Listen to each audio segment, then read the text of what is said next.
J'interviens sur le sport.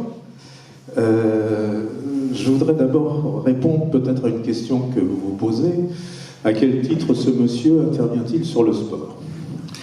Eh bien, moi j'ai baigné dans le sport dès mes jeunes années, parce que j'avais un papa qui faisait du basket, et qui faisait du basket au niveau national, puisqu'il a participé 3 fois à la finale du championnat de France de basket.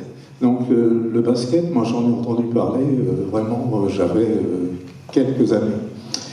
Et ensuite j'en ai fait moi-même, jusqu'à mon arrivée à Saint-Malo, où là j'ai pas trouvé l'occasion de faire du basket, et je me suis rabattu sur le tennis. Et là, le tennis, c'est encore une sphère dans laquelle j'interviens.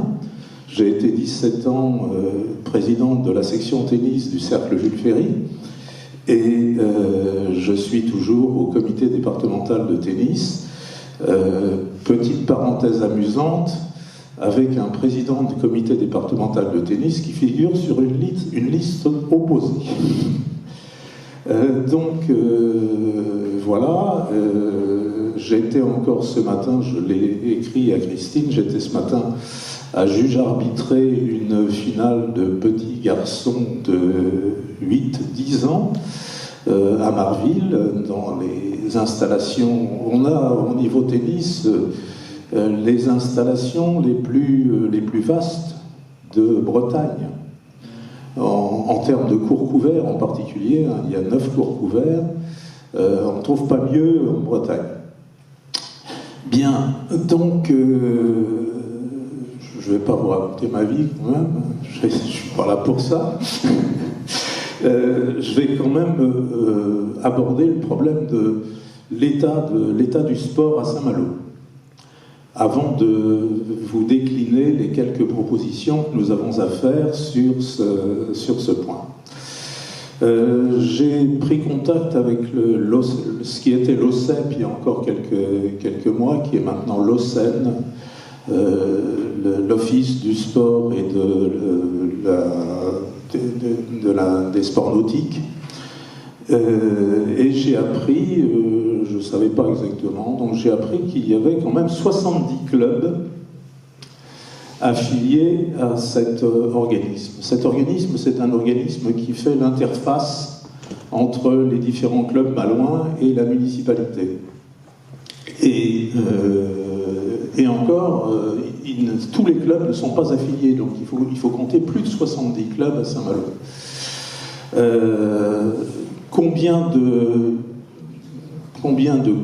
d'adhérents, de participants à la vie sportive? Entre 23 et 24 000. Si vous rapportez ça à la population malouine, ça vous fait pratiquement 50%. 50% des Malouins font du sport, ont une licence dans telle ou telle discipline sportive. C'est quand même pas mal, c'est une ville... Bon, on n'a pas de sport où Saint-Malo émerge de façon remarquable, comme ça peut être le cas pour Rennes, Brest ou autre, mais il y a quand même une bonne participation à la vie sportive. Alors j'en viens aux visites dont Christine parlait il y a quelques instants. Faute d'aller voir les 70 associations sportives, on a ciblé nos interventions et notre dialogue avec les 3 principales associations omnisports de Saint-Malo, dont je vais parler sans prendre l'ordre chronologique, je dis ça pour Christine, mais en les prenant dans l'ordre de leur critique par rapport à la municipalité sortante. La Jacques-Cartier, tout le monde connaît la Jacques-Cartier, Paramé, avenue de la Borderie, rencontre d'1 heure et demie, très agréable, avec les 2 coprésidents, coprésident et coprésidente, puisque une dame qui est coprésidente. Et là, on a vu un club remarquablement entretenu, avec 2 salles, une salle omnisport, une salle spécifique tennis. Ils ont 750 adhérents, répartis en 7 sections, et ils n'ont pas trop de soucis. Ils demandent simplement à ce que les rampes d'éclairage de leur terrain omnisport soient changées, parce qu'elles ont tendance à s'éteindre de façon intempestive. Alors au niveau des propositions, en revanche, ils souhaiteraient que les clubs disposent de salles plus vastes, notamment pour les rencontres festives. Et ils pensent aussi à l'aménagement du stade qu'ils appellent le stade du Guétouin, qui est en fait le stade Henri-Lemarié, entre la rue Henri-Lemarié et puis le secteur de l'IUT. Je ne sais pas si tout le monde voit cet espace. Le deuxième club, c'est la Jeanne d'Arc. Jeanne d'Arc, c'est Saint-Servant, c'est boulevard Goison. Et là, on a un nombre d'adhérents beaucoup plus considérable. Ils sont presque 3000 adhérents, répartis en 15 sections. Et en revanche, le contraste est frappant avec les locaux de la Jacques-Cartier. Les locaux sont en état vraiment très mauvais. Il y a à telle enseigne que la commission de sécurité, qui est passée récemment, a intimé l'ordre à l'association de faire de remettre tout ça aux normes.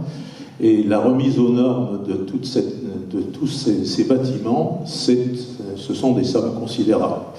Donc là, ils sont très embêtés.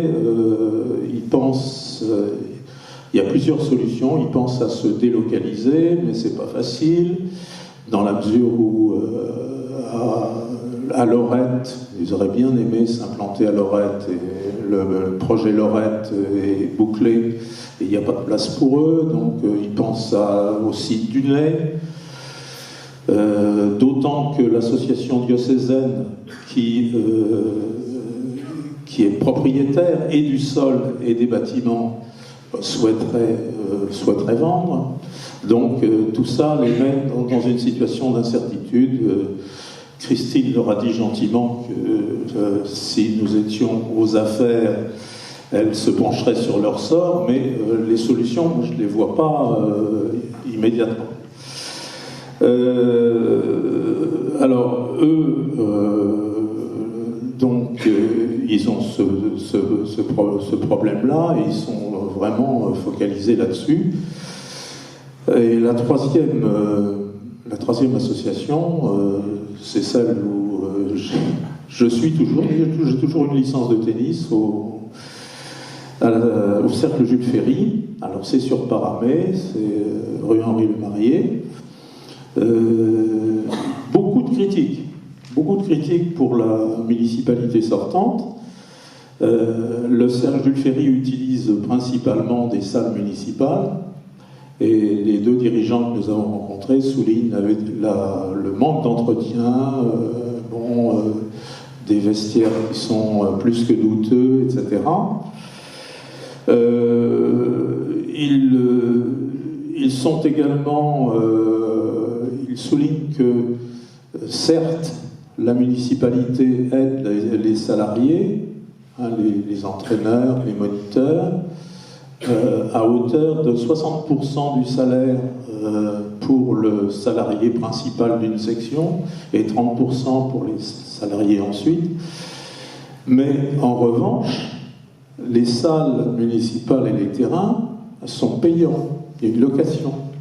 Donc ce que la municipalité donne d'un côté, elle leur prend de l'autre.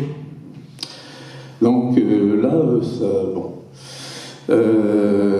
Enfin, autre remarque négative, au sein de l'OCEN dont je parlais tout à l'heure, qui est cette structure qui fédère les clubs pour dialoguer avec la municipalité, l'adjoint au sport siège dans le conseil d'administration. Bon, ça paraît aux dirigeants du Cercle Jules Ferry une anomalie, puisque de ce fait, il est un peu jugé parti.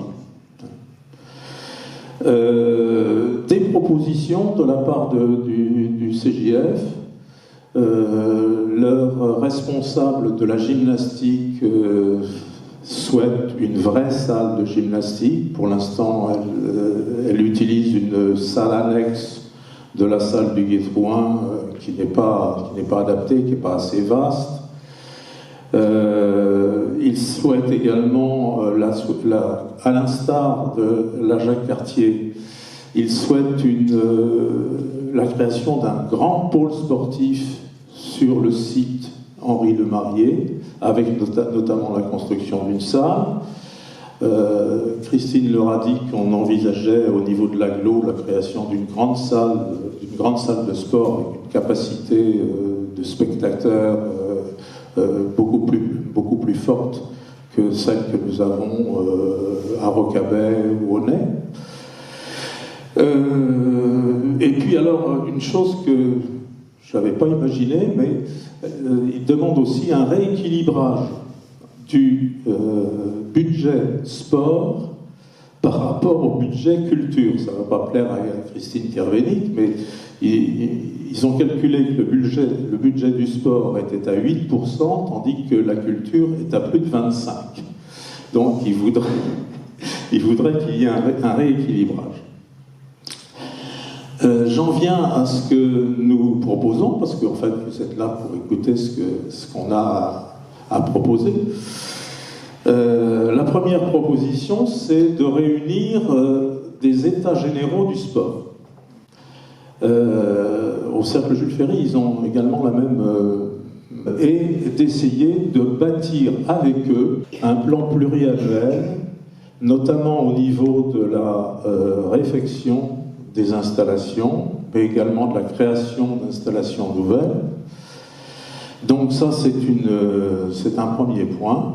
Et c'est fondamental, je crois que c'est vraiment la base, il faut le faire, il faudra que nous le fassions dans les mois qui suivent l'élection. Deuxième chose, nous souhaitons démocratiser la pratique sportive en essayant qu'elle soit bien diffusée dans tous les quartiers, en insistant aussi sur le nautisme, tous les sports nautiques.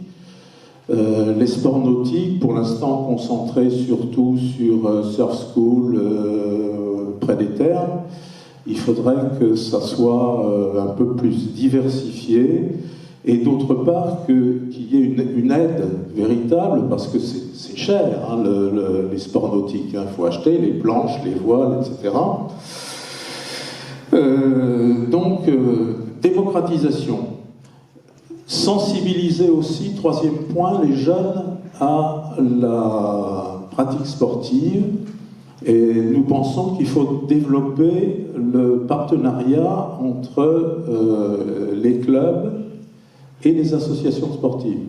Hein, il existe déjà des partenariats, des classes sport-études. Il faudrait développer cela à l'image, Christine doit connaître les classes musicales du collège du Gué-Trouin. Hein, je pense que tu es peut-être intervenu dans ces classes musicales. Bon, il pourrait y avoir dans tous les collèges des classes foot, basket, tennis, etc.